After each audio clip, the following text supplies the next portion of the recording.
est là parce qu'on travaille sur un jeu qui s'appelle Audition Lays. C'est un visual novel sur le thème des mythologies. On met en valeur les romances, les orientations sexuelles en tout genre, de manière libre dans une session de jeu qui se déroule donc au pitch d'Ivry-sur-Seine. Moi, je suis l'illustrateur sur le jeu, donc je m'occupe de toute la partie graphique. Le scénariste, c'est Kenny Manir. Le but, c'est qu'il se questionne un peu sur les orientations sexuelles, sur la représentation qu'ont ces différentes orientations dans la société. La culture populaire aide, en fait, par la représentation à déconstruire, à sensibiliser finalement le plus grand nombre. On s'adresse à un public large, mais dans lesquels chacun peut un peu s'y retrouver, se questionner, ressortir un peu déconstruit ou au moins sensibilisé sur ces questions-là.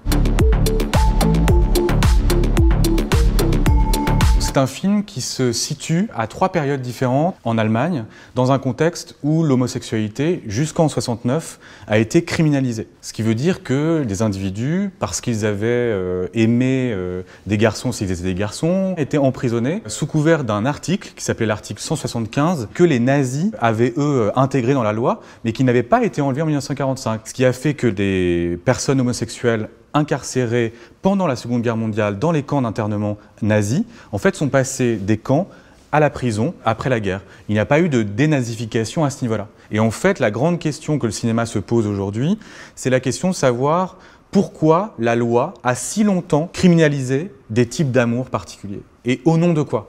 Puisque la démocratie, a priori, garantit la liberté d'aimer qui on veut. S'il est très important de débattre sur l'homosexualité et son inclusion dans les démocraties, dans des contextes où maintenant l'homosexualité est plutôt acceptée, je pense qu'il est très important de débattre parce que les combats ne sont pas terminés.